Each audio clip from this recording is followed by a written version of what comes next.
on the air since 1951. This is The Legend. 105.3 WDXE. And it is time for Friends and Neighbors, and my friend and neighbor today is Mayor Blake Lay. Good morning, Jeff. Thanks for you? having me this morning. Well, buddy, very good, very good. Thanks for being here. Thanks for being. Been looking forward to it. I've been telling folks that you would be in this morning, and we'd have time for a good conversation. We've got the 8 o'clock hour here, the Friends and Neighbor hour, as we call it. And Mayor, I was thinking you were mayor once before. Yes, sir. And this the second term for this go around? Yes. That's what I thought. Mm-hmm. That's what. Yeah, I was elected. I was the youngest mayor ever elected back in 1999 and served until 2003, and then was out of it until 2018, 2019, and have been blessed to be mayor from then on. Yeah. Until today. Well, you're a busy guy. I know that. You and I, sometimes connect in the real estate world here and there, and you've got a lot of irons in the fire. Because the mayor position is not a full-time paid position, even though it's a full-time job. Yeah, that's one of the things people say, well, you're not a full-time mayor. Well, you're always the mayor. It's like being sort of a preacher. You're always a preacher. You're always that, and you're always in front of issues, always there when you're out in public or whenever you're out doing things, and you do get the phone calls at odd hours and things, but it's a great job though. It's a great thing. You get to give back to your community and do things, so it's fun. Well, I'm going to take you back to your first term because I want to ask you about something. I guess that was that your first time to run for any office? I'd run for the state senate when I was a puppy. I ran for the state senate, was in 8 counties, ran against a gentleman named Pete Springer, and at that time, all 8 counties were heavily Democratic. Yeah. That was in the early 90s, 93, 94. Gosh, back in the 1900s? Yes. I know it's hard to believe it. Young people go, what? They're actually, that's like saying the 1800s to us. Back in the 1900s, yeah. But yeah, I ran and ended up losing across 8 counties by less than 0.5%. Was sort of bitten by the bug of giving back, and it was an eye-opening experience for me. I really have always loved Lawrenceburg and Lawrence County, and I saw other communities that were really thriving. You had Dixon that was really starting to grow, and you had Lexington and other communities, and I saw that when I was there. And I came back home, and we were struggling as a community of a lot of things going on. Murray was still here, but there was a big transition, and Murray had went from 3,000 employees to about 1,400 employees, and just a lot of things going on in our community. And you have to get out of your own backyard and see what the rest of the world's doing, and you come back in and sort of look and say, hey, we can do more, we can do better. You mentioned Murray. Very few of us that grew up around here weren't affected by Murray. I mean, everybody was. Everybody's family was connected to Murray somehow or another. It was a great blessing at the time. Employed my dad and my father-in-law, your dad. I mean, everybody's family was connected to Murray. I even had a chance to work at Murray for a short period of time, and went to work there on my 18th birthday. 18 years old that day, and went to work, and so anyway, of course, they had a seasonal type, hiring and laying off. It was kind of accepted. It was normal for what we did. So I worked until they laid me off, and then I was fortunate enough to find another thing to do. So, but anyway, speaking of that, times were different then. And we've seen just a tremendous amount of growth and influence, things happening, and people are going, what is happening? Yeah. But back to your first term as mayor, when you became mayor of Lawrenceburg, tell me some things that might have surprised you. Well, when you step into that office, all of a sudden you're mayor of Lawrenceburg. Well, I tell people, I walked in the doors there, and the financial. Well, number one thing, we had just come out of the flood, and 98 was the flood, and the flood is one of those marks. If you're looking at a timeline of Lawrenceburg and Lawrence County, changed everything for us.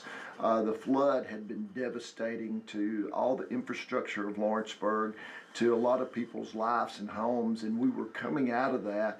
And I came in, and our financial advisor, you have what I would consider like a CFO of it, had quit 6 months before I got there. Yeah. And I came in, and most mayors come in, if you're a new mayor, you come in with a budget. Well, we had no budget, and we had no things to base on. And I sat down, and I'm going, what have I gotten myself into? Because the city, if you understand the word broke, we were broker than broke. We actually had to do a tax anticipation note just to make payroll is where we were at. And here I am, 32, 33 years old, going, well, what am I done here? Yeah. And we began working at that. We brought in some consultants to help us structure some stuff. A gentleman by the name of Don Howell was brought in, and Don really was helped me shape a lot of the things that are in place today in the city. But we really was a time that we sit down, and I'll tell you a quick story. I'd been in about 2 months, and the people from the state of Tennessee had come down, and they were talking to me, and they said, well, you've got to do something, or we're literally considered taking over the city of Lawrenceburg, is how bad Jacob really was. And then some people from the bond fund came down and said, you know what, you got to raise taxes. And I said, okay. And they go, no, seriously, you're going to have to raise taxes. You're going to have to do this. You're going to have to do that. I said, whoa, whoa, whoa. I said, I'm not disagreeing with you, but I said, what I raise taxes to and what I raise taxes for.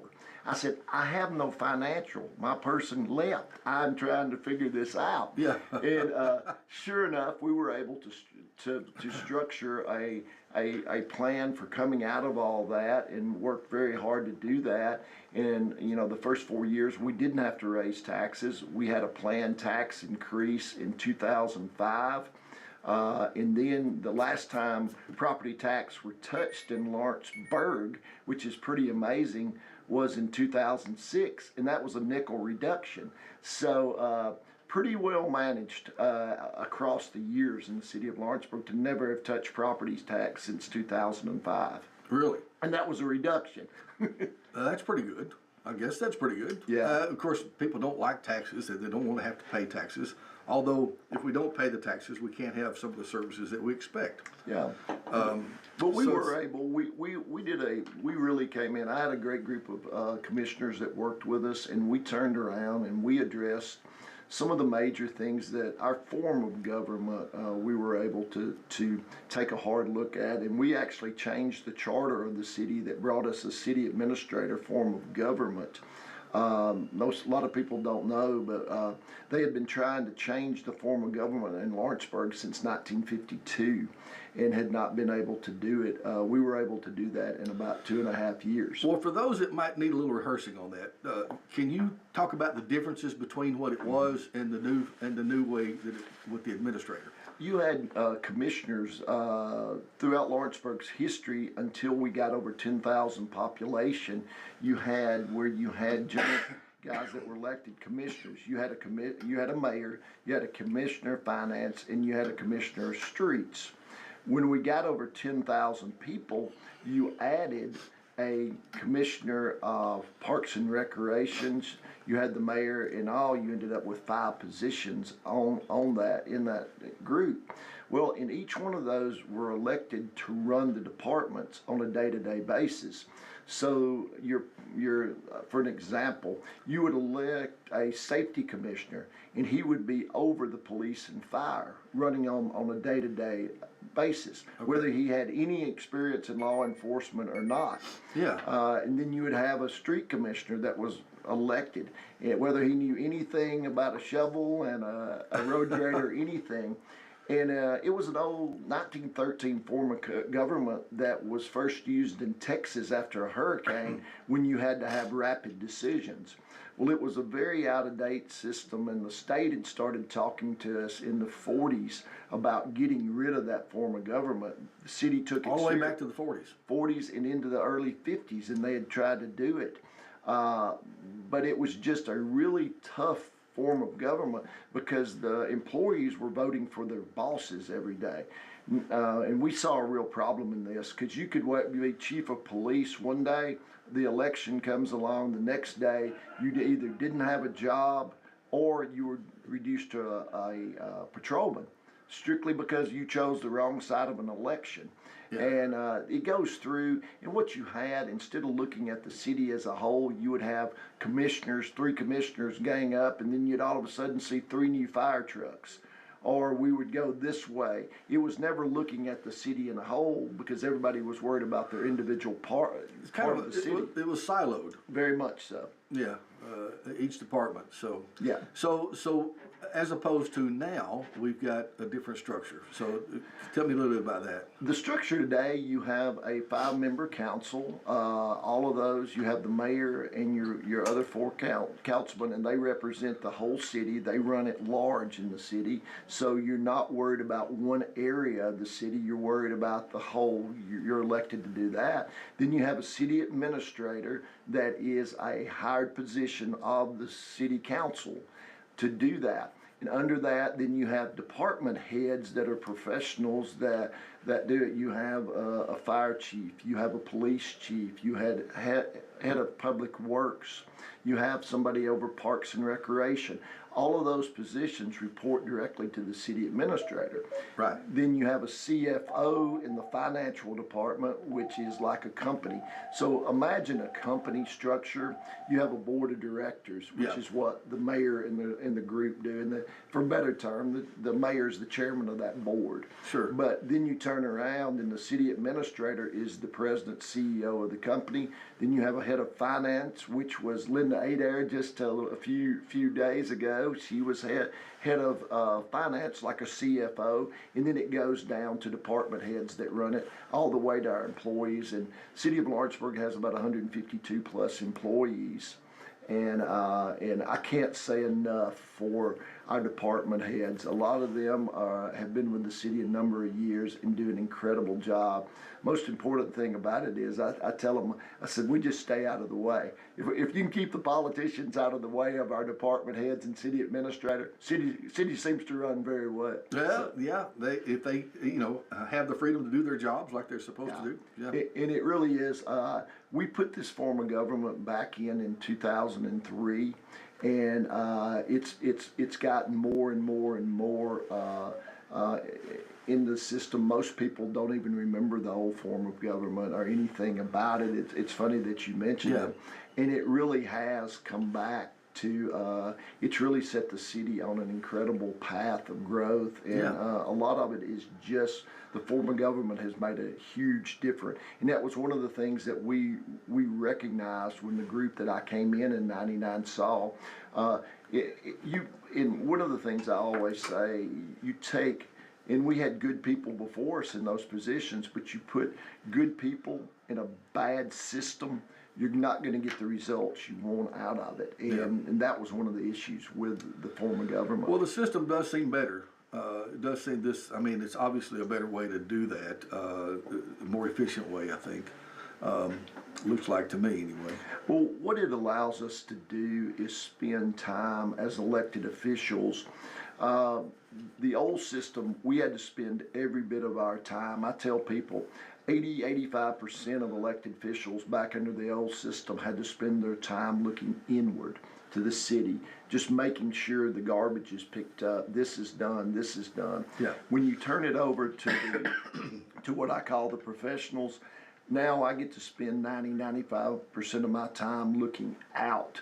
What are we going to be doing 2 years from now, 5 years from now, 15, 20 years out, which is what we really should be as a board doing to look at the future of Lawrenceburg, because the decisions we make today will not only affect my kids, the grandkids, and on out. So it's very important that we do that and put those eyes on to look in the future.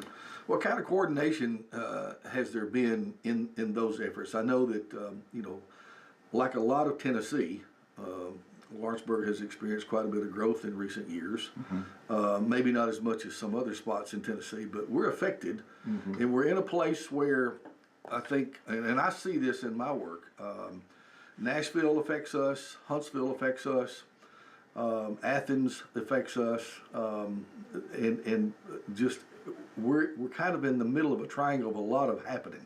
Yeah, it's an incredible time, an incredible place to be in Lawrenceburg right now. We are experienced growth from 2020 to 2025. We grew right at 9.5% in the city. The county grew at a little better than 4%. And you're seeing that in all things. We talk about it. Go in a restaurant and you used to know everybody in that restaurant. You look around and go, who are these people? And but it's good growth, and the place that Lawrenceburg sits on the map. We are an hour from Huntsville. We're an hour and 15 minutes from Nashville on a good driving day. On a good driving day. But we have that ability to be in that position, and you can live here, work here, do the things here. We have about 9,000 people that commute out of Lawrence County on any given day going to work, but they choose to make Lawrence County their home. Very proud of that, and we're working on those things. And as you see growth that's happening, people are loving our community, and it's fun to be a part of it and see that growth and be a member of the team that's making that happen. Within city government, Blake, what are some of the current challenges that we're facing as a city? Well, number one, there's always more projects than you have money, and that's one of the toughest things. And in my life, I've not really ever been good at saying no to things. I like to figure out a way to make things happen. Yeah. I get accused of being a doer really much, and I think government is to provide and do and make things happen, and that's why you form cities for services and things that you can't do by yourself. There's always challenges. Roads are always a challenge. The cost of roads have went up nearly 300% to just put pavement down and do that. I've spent a lot of time at the legislature talking to them about getting money back to our communities to be able to help pave roads. You look around, the biggest knock we get is how you paving roads. When you going to get this? I bring up Springer Road as an example. I travel it every day, and I get asked about why aren't we done on Springer Road? Well, Springer Road was done by all state standards and anything else. And I'm talking about from Old 64 to Springer Road. Yeah. And that road was put in, it was done by specs, and it began falling apart 3-4 years into it. And it continues. We have engineering. We're going to do some stuff in the spring on that road that's coming very quickly. But figuring out why it's failing. The asphalt was checked, the gravel base. We're looking at, is there underground springs that we didn't know about? But it's things like that you scratch your head. But that's what people see every day, and they expect not to drive down the road and get their teeth knocked out. Right? Well, of course we've all made our jokes about Springer Road, but it is highly traveled. It is. It is a major artery in Lawrenceburg. Yes, it is. It is a major artery. We do our best to try to keep trailer trucks off of it. GPS is the worst thing for roads that ever happened. They send them the shortest routes. Yeah. And a lot of times, and we do our best to try to enforce that with law enforcement. Make it known that you're not welcome up through there. Yeah. But it is tough, and shout out to our truck drivers. They move the world along for us and feed us and clothe us and do everything. They have a tough job. They have a tough job. But they're tough on the roads. They're tough on the roads. But it's meeting. You asked, back to the question you asked, the challenges. You're also seeing different demands and more demands on government than ever before. People are asking more from government than ever before. And one of the things that I try to do, Jeff, is cover age groups. Yeah. And I formed about 6 years ago now, I formed a group that I call my high school group. There's two members of a team that I will meet with every 2 months and sit down and try to look at the world. These kids are 14 through 18, 19 years old, 2 members of each, and they're the mayor's, what I call the mayor's council for youth.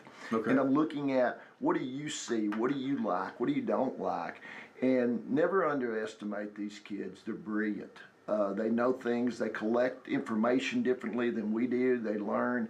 I've got a group of 30 years old people that I talk to, really headed up by Ryan Egley in our chamber, that I meet and listen to and learn, because there's nothing worse. I tell people I'm looking at the world through 60-year-old eyes now, and that's a different world. That's a different world than these people are looking at the world. And if you're not willing to look at the world through those eyes, your world begins to get very, very small. And there's nothing worse than being in a position like mine and start narrowing it down to, well, that ain't the way we did it, or if that ain't that. You can't do that. You've got to be Well, able. why not, Blake? Because I fit that shoe fits me pretty good. That shoe fits me pretty good. We do it this way. Hey, why do you do it? Because that's the way we've That's always the way we've always done it. And that's the only answer I tell anybody that it's around me. Just never give me that answer when we're talking about stuff. But I really try to do that and bring some of those focus. And I go back to when we were starting the Square project. We had lost the Square project twice before I came in. Yeah. But one of the things when I first sat down with, I had been in less than 2 months, and we had formed a group of high school students, and sitting and talking with them, one of the first things they said, we want a square. We want something that we can go to and walk around. We want to be like Franklin Square or one of these, Columbia Square in this. And really, it has been one of the greatest flags in the ground that we've been able to do is revitalize and bring back downtown. And new businesses continue to pop up down there. And there's an energy, if you believe in that kind of energy, there's an energy about that down there. With new investment, people are looking for housing down there now. There's a new housing development that has just started down there. So, from the mouth of babes comes some really good information. Well, they like that. They've experienced that. They've been in some of those little towns and been able to walk around from place to place. And I, of course, get to see some of that myself. Been involved in a couple of deals on the square, and it is nice to see that the square is kind of making a comeback, and I like that. Somebody wants to talk to us. Hey, good morning. You're on with us. Now, that was not me calling earlier, by the way. I'm persistent.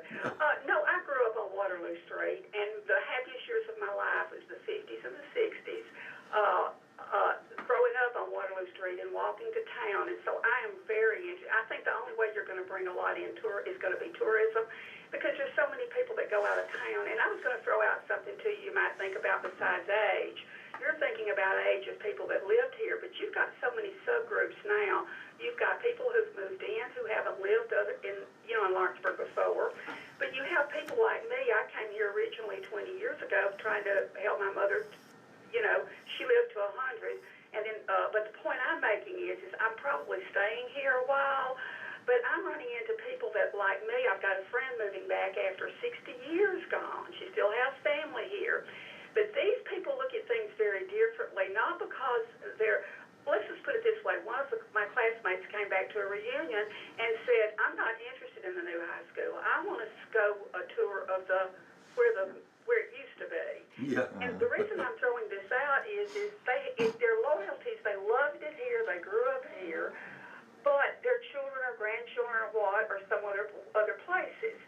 So they're a little bit different, too, as to what they want and expect. But I just wanted to, another thing I wanted to bring up and ask is, besides education and healthcare and the government, what are the biggest employers in the area? That's probably on the internet somewhere, but I would just be interested in knowing, like, the top employers and how many people they employ within the city limits. All right. Thank you, Peggy. Okay. Very good. Thank you. The largest employer is Modine in here. They're a little over 800 plus people. Then you go down. Our largest employer is them, and then it goes down from there. You can go across. Graphics is a large employer. They're over 300. Used to be Dura, is now. Oh, it starts with a P. I'm sorry. They're in the 250 to 300 range. And it really, our hospital is one of our biggest too. It's over 200 and something employees at our hospital. In medical profession, is one of the top employers just across the board. Yep. And then it goes down from there. Cabinets to Go is in there. They've got about 130 plus. The new company Brickman over there, which is right on Motivation Drive there. One of our new industries is about 135, 140 now. We've got It's the big facility over there. Lumber Liquidators is building something, but I don't know how many employees. They're gonna end up with about 60. We're getting ready for a grand opening of that. And Jeff, I'm glad you brought them up. That is one of the big success stories of Lawrenceburg and Lawrence County. And don't know whether you know the story of that or not on Lumber Liquidators. Lumber Liquidators. Is moving in here. That's the new 505,000 square foot building right behind Cabinets to Go. Well, Cabinets to Go is owned by the same parent company that owns Lumber Liquidators. And just a quick story, when Lumber Liquidators came in here, they bought the old Jones Apparel building. And that was about 8 or 9 years ago. And the guy who owns that originally started Lumber Liquidators. Really?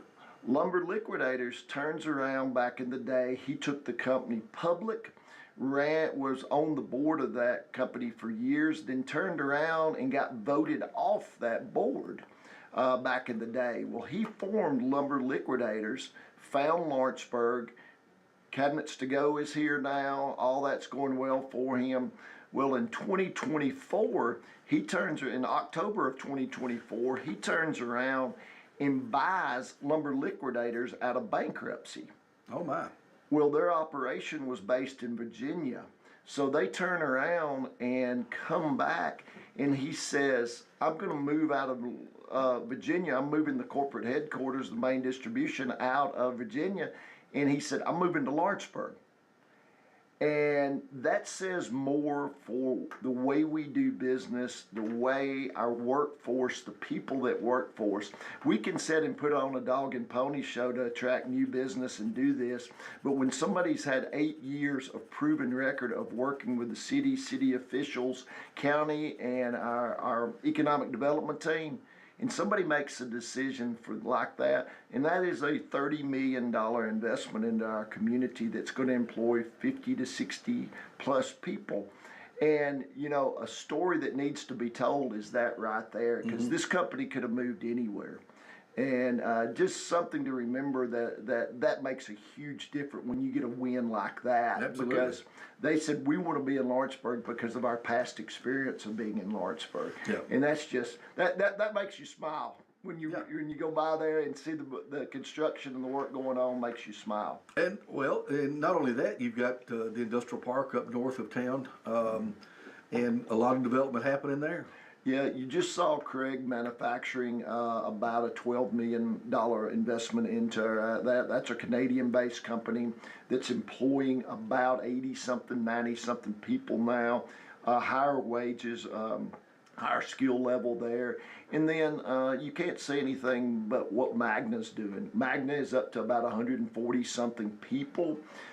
They were able, and we got Magna. A lot of that, there was a big push back in the day by Ford to move Magna over to Blue Oval, what happened in West Tennessee. Right. And if everybody's familiar with that, they absolutely went on hold on that whole facility because of the decline in the electric vehicle. Right. Well, Modine being here, Modine, I'm sorry, Magna being here, turned around, and their main customer right now, they're doing a lot of business with other people besides Ford, and they just got their third major press in about a month ago, and it'll be installed over the next month and a half, 2 months. And just, they're still looking at expansion and other things, and literally, a lot of people don't realize the size of Magna as a company in a whole. Magna has 343 plants across the world. Last year's revenue of Magna was nearly $43 billion. Wow. And we won that against the whole rest of the country. Anywhere else in the world, they chose Lawrenceburg, Tennessee to come, and I was involved with that. Ryan Egley and his team worked incredibly hard on that, and we won that competing against everybody. So when you go by there, put a smile on your face and go, no, your community won that. And it's a heck of a feather in our hat, because literally they could go anywhere in the world and they chose us. And at any given time, they're the number 1 or 2 tier provider to the automobile industry in the world. Yeah. So yeah, they're a big deal, big company. And I was thinking about, the fact that I think originally they were going to support the Blue Oval, and of course the Blue Oval put on hold all that because of the electric vehicle, all that kind of deal. But Magna's not stupid. They can diversify themselves, Yes. and they've got a plant there that they're going to utilize. Yeah. They've got a big investment, so they knew what they were doing, even if that Blue Oval fell apart. Yeah. Well, we've been blessed. We've been on a roll on companies, and again, I go back to our coordination of what we have with the Chamber of Commerce and the way that we do business. We are right now, we're a golden child with the state. The state, if a company fits any way that looks like us, they're coming to Lawrenceburg, and they talk about the way that we do business here in Lawrenceburg to other communities. And on any given time, we've had several other communities visit us saying, how are you doing this? And it really is the partnership that we have with our Chamber of Commerce, which is the driver of economic development. Sure. And then our connection with our utilities, and Yeah. also our connection with our county. We work very closely with that, and that's an exception, not the rule. And most communities don't get along with the county. Our city and county work very well together, along with our utilities and stuff. Yeah, yeah. Good relationships with people. We got good people, number one. Our little community's been blessed to just have good folks all the way around, I think. And one thing I was going to ask you about, it's not a direct, I guess, responsibility of the mayor, but you know things. When we watch things happen up and down the strip, in particular, we just opened up, it was a big deal. Everybody was waiting on the Waffle House to open up. Okay, and we had a lot of fun here on the radio waiting to go to the Waffle House, all that kind of stuff. But part of that package originally was supposed to be a Starbucks. So can you update us on what's happening there? Because I know they put it on hold evidently. Well, what happened with the Starbucks, and then this happened at the corporate level, and I can tell you another thing of how corporate level decisions affect us at the local level. But Starbucks was all ago. Their footprint was about 2,200 square feet. Okay. And then they decided that they, corporate-wise, made a decision that they wanted their stores smaller. And you see that. You saw the way Hardee's changed their footprint. Right. That is a trend in all of retail, fast foods, all of that. Is the in your car and go. Not as many people sitting and hanging around. You saw it with McDonald's. You've seen it across the board. Well, they wanted to lessen their footprint. Well, the developer on this had all the plans, everything ready to go. Well, they came back and said, here's our new plan. We need a new price. We want this. No negotiate new rent, anything else. And in that course of time, they also changed the person who was head of corporate real estate. As of 2 weeks ago, it is approved and done. When they release it, I don't know, but as of 2 weeks ago, the guy who owns the project and does it told me it's coming. Okay. And so excited. Just a little delay, but maybe coming Well, later. you look at our new coffee shops up and around. If you Yeah. can't get coffee in Lawrenceburg, at least you can go eat some Mexican food and some other things. So, but it's exciting. You're seeing that, but that is happening, and we do. Aldi's is coming. Aldi's, you see the work coming in and part of that. Right. That's a huge thing. They're going to be located there next to Big Lots. We're Big Lots. Where Big taking Lots half was. of the Big Lot Yeah. space. Yeah. And there's a thing in this, in telling people about how this model works. You start with industry. Then you go with the housing, which you see the number of new homes and stuff being built or planned for this. Then follows retail, and it's like a triangle. But it all starts with the jobs that you create with the Magnas and the lumber liquidators and the Blinkmans, and a company I have to make mention to is a company called Flexco. And Flexco is an incredible company that's looking to grow here. That's just a great ambassador for us too. What do they do? Steel fabrication. They cut tubing. They handle the large rolls. Oh yeah. Yeah. They're the products that make the products. Yeah. And they blessed to have them here in our community. There's nothing like that. I had the opportunity to travel with the owner of that company to his home base in Elkhart, Indiana, and he has nearly 1 million square feet up there of operational. And he came back. We brought him to Lawrenceburg, showed him Lawrenceburg. Like the way we do business here. He looked around, met with our chamber, did that. He has probably a $20 million investment, $25 million investment there, looking at building another building probably in the next year or so. And one of the ambassadors, he is recruiting businesses for here, because one of the things from Magna to all of these companies is that you people act like you want us to be here. You treat us as friends and neighbors from the and it's a feeling when they come to Lawrenceburg. And again, these people can spend their dollars anywhere and go wherever they want to, and to come here and say, plant a flag, and they plant flags with their monies and dollars, and they're hiring our people. Yeah. And that's what makes it so exciting. And hey, Jeff, that's what makes it fun to do this job. The people and getting to show off your community. One of the things I noticed, Blake, about Lawrenceburg and Lawrence County in general is I feel like that we're a steady, hardworking people, and I kind of pick up on just you go through town on any given evening, and most of the restaurants are stacked up.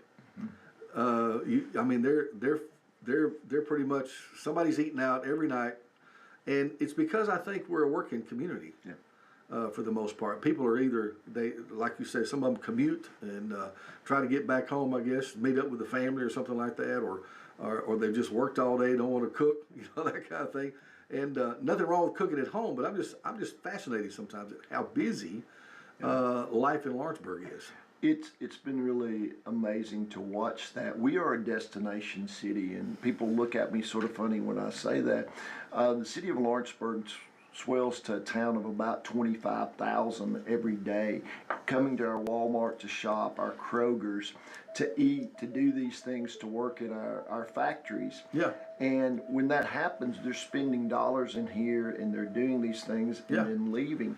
And as we add more and more, the pie factory on the square, out of the X stores that they had, this is one of their top performing stores. Yeah. Well, somebody wants to talk to us. Let's see. Do you want to talk with us this morning? Oh, what is the two-story frame down south of the square? That is, she's talking about the Pavilion the down there. pavilion down there. I'll let Blake explain that, okay? Okay. Okay. Yeah. Yes, ma'am. Who am I speaking with?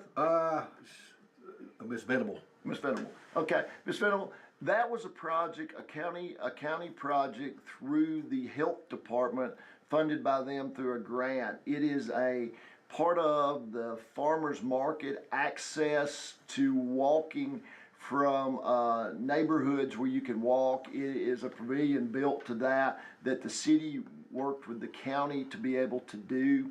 There's still some work that has to be done on that facility. I say this gently, the city has done and met all of its obligations on that project.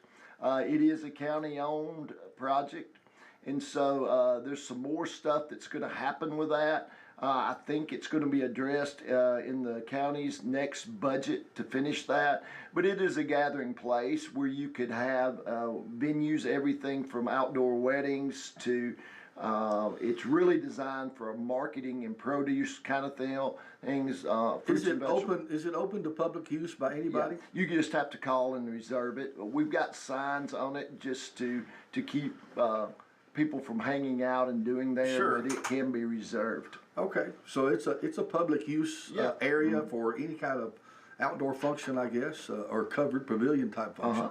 If you need it. But it had to do too with the fruits and vegetables. What are they? Farmers market. Farmers market. I was I couldn't think of it. So they're going to use that as a place to do their farmers marketing. Well, in the square, because of the limited amount of space on the square there, the farmers market did really, really well there, and they're working to be able to move those two things off of that, and working the two groups that are involved with that are working to move that there. Well, you said we may have a guest come in, and you do. Why don't you introduce who's coming in here for us? Miss Sissy Garner is here with us this morning, and Hey, Sissy. Good morning. She's head of public relations and reporting the news of things that are going on in the city. She's a direct contact as we try to keep our public better and better informed about what's going on. Sure. And we laugh about this all the time, Jeff. It's one of the hardest things. You asked me back in '99 what we did and how we did things. Well, you would come to the radio station or put it in the paper, and 90% of the population knew what you were doing, what's going on, what's Right. being built, what's that. Well, you have so many outlets of information, Facebook, this. I don't even claim to understand all that. Yeah. I'll show my age again then.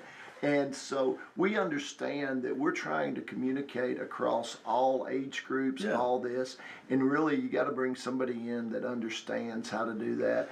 And Sissy's not only doing that for us, she's also taking on the role of managing and promoting the theater.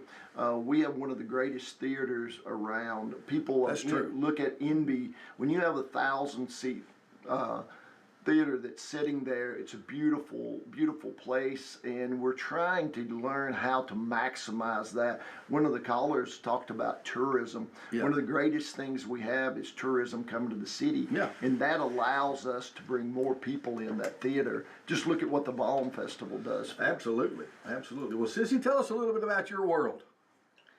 Well, it is a great world, and we live in a great community. Yeah. Lawrenceburg's one of the best cities in Tennessee. Yeah, I'll And- amen that.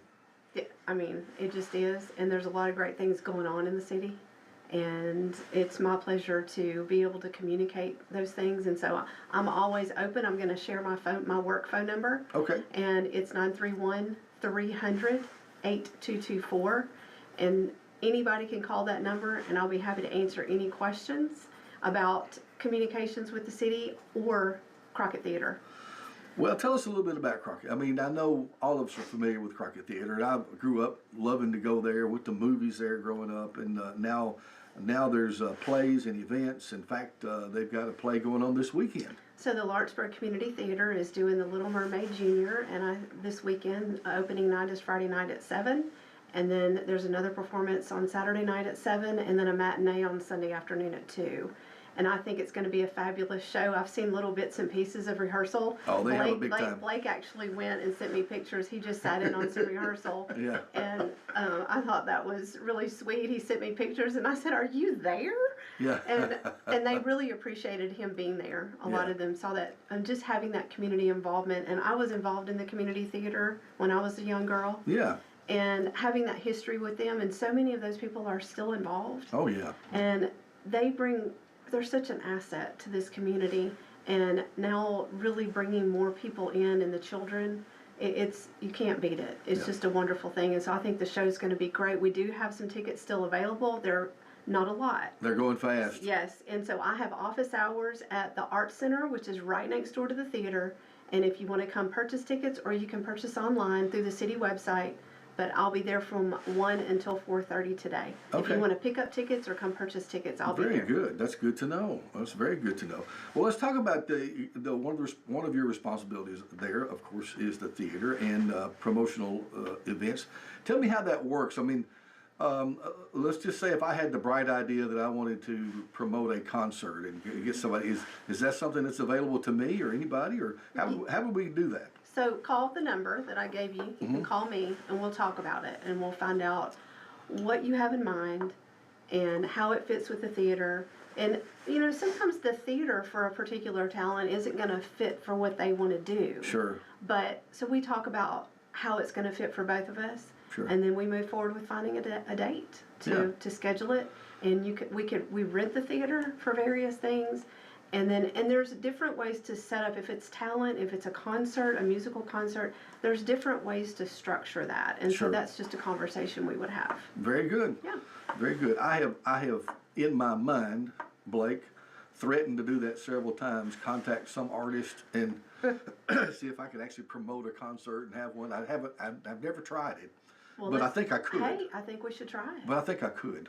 There's nothing wrong. It We're is trying. such a venue. The sound company that was down the other day, we're looking at new acoustics and new lighting for the theater and updating that to be able to do that. Where we sit an hour plus from Nashville, artists like you're talking about live in Nashville, around Nashville, they can come down, ride the bus down, bring the band down, play, and then sleep in their beds at night. So we're developing what that looks like. Sure. And we're working very closely with the Franklin Theater on that. And it just is a real opportunity to, again, tourism dollars, the other things there. And when those tourism dollars, you know, that's free money.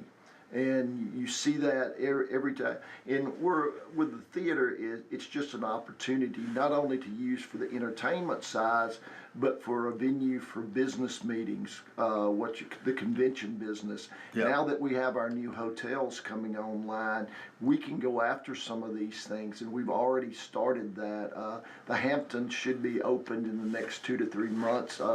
If everything goes on schedule. So we really have an opportunity to go after things that we've never had an opportunity to go after before. Yeah. Yeah. And if I could, I'd love to share some of the shows that are coming up, Well, because please I do. think your listeners would be interested. Please do. So of course, we have the play this weekend, Little Mermaid Junior, and on April 18th, we have Brian White, who's an award-winning singer-songwriter from Nashville. And then on April 23rd, we have Ronnie McDowell. And all of these shows start at 7. You can call me. I can help you order tickets if you want to order, or you can go to the city website and order tickets that way. On May 2nd, we have the annual Swing into Spring with Daryl Boston. It's the high school bands that come together and do a That's concert. always good. Yes, it's Yes. always great. And again, that's on May 2nd. And then this year is the 50th year of Gentlemen from the Cane. Oh, wow. Yes, and so the Lawrenceburg Community Theater is doing a production of Gentlemen from the Cane to celebrate the 50th year, and that is July 6th through the 12th. Wow. Also, Yes. Jeff, on that, we got notification that Davy Crockett's relatives from his I guess the Descendants. descendants, good Yes. word there, thank you, plan on during that time having their family reunion here. They rotate every 2 years between San Antonio at the Alamo and then Lawrenceburg, Tennessee. They will be here this year for that. So we are trying to make some special things for that That's a going good on. idea. And so it's an exciting time. There'll be 250 to 300 of them is what they're expected to come to Lawrenceburg Wow. for Yeah. that. Wow. Yeah, it's going to be a huge thing. David Crockett had that many descendants? They went Yes. out. They went forth and multiplied. And then everybody knows about the performance series, and everybody loves that. Yes. And so on July 16th, we have a really big one. We have the Tommy Dorsey Orchestra. Oh yeah, I love that. Coming July 16th to the Crockett Theater, and that show will be at 7. It will be 7 as well. And then, of course, we'll be booking between now and then. Absolutely. But please come out, support this theater. That's pretty awesome. It's a wonderful place. Yeah. Pretty awesome. Our guest today has been Blake Lay and now Cece Garner from the city. And Mayor, I'm glad you came in this morning, buddy. Jeff, I want to. We got about a minute. I want to give a shout out to the Lawrence County Substance Abuse. Was with them last night. 10 years. The work these people are doing are incredible, incredible. Shout out to our new restaurant, Little Capone's, that is hard to even get into. And one thing that I would like to bring up, we're looking on April 2nd. We're looking at a listening and learn evening with the mayor to pull together our community and come talk. We're going to do that at the Reserve on the Square. You'll be hearing more about that, to really sit and listen and understand what our community, what people in our community. We have the lunch with the mayor. That's difficult for some people to get to. We've had fairly good attendance to that, but we want to try to open it up tonight and be able to invite people in, come in, talk to us, and ask questions, just like what you were asking or other people.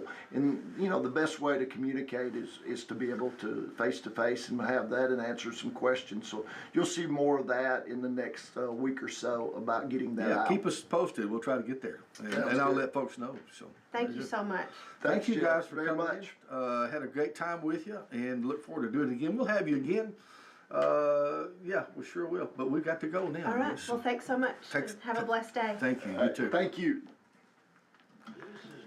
Hey, that went pretty damn fast. Thank you, brother. Thank you. Sorry, I was running in at the last minute. That was Yes. perfect. Perfect timing right there. Thank you so much. 19th day of the epic fury targeting Iran. Hey, and went off